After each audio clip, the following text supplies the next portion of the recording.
biraz evladlarımızın yüklərində prioritetləşdirək. Evladlar zaten bu uşaqlarımız çox yüklüdür. Siz bir dənə uşağın günlük rutinini görsəz, həmin o işləyən qadından daha çox yüklüdür o. İşləyən kişidən daha çox yüklüdür.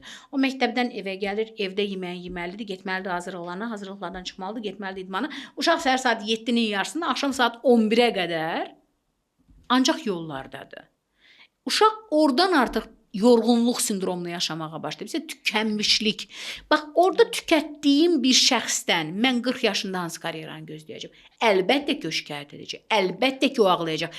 Əlbəttə ki, onun sümüyü inildəyəcək. Bəzi xanımlar gəlir, ilaxan bir sümüyüm inildəyir.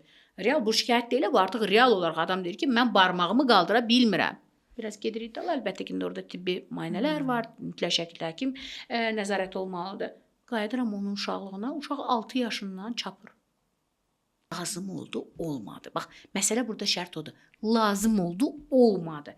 Evladımızın yetişdirilməsi bizim prioritetdir. Amma düzgün yetişdirilməsi şərtlərdən biridir. Mənim uşağım 15 dənə dilə gedir, mənim uşağım bir dənə idmana getmir. Necə olur? Mən onun beynini maksimal dərəcədə yükləyirəm, mən ona həftədə 3 dəfə yüngül OFP vermirəm. Fiziksel hərəkət vermirəm. Mən bunun hansı sağlamlığından danışa bilərəm? Mən bilmirəm mənim uşağım kim olacaq. Nə bilim, ora dərnəyə gedir, bura dərnəyə gedir. Uşaq istəyirmi? Yox. Uşağı sürüyə-sürə aparır. Atopsixoloji travma var.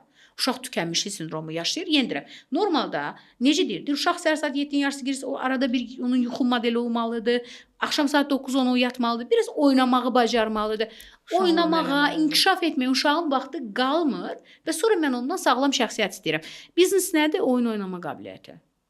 Karyera nə? Əlbəttə oyun oynama qabiliyyəti. Ekipdə olmaq. Uşağın yaradıcı bəli, komanda ilə işləməyə gəlir. Ondan sonra misal üçün mənim uşağım həftə 2 dəfə futbola getsin. Komanda ilə misal üçün misal göstərim, yəni komanda ilə oynamağı bacarsın ki, sabahları düşdüyü həmin o böyük karyera nədir? Komanda ilə oynamağı bacarmaq. Doğrudur.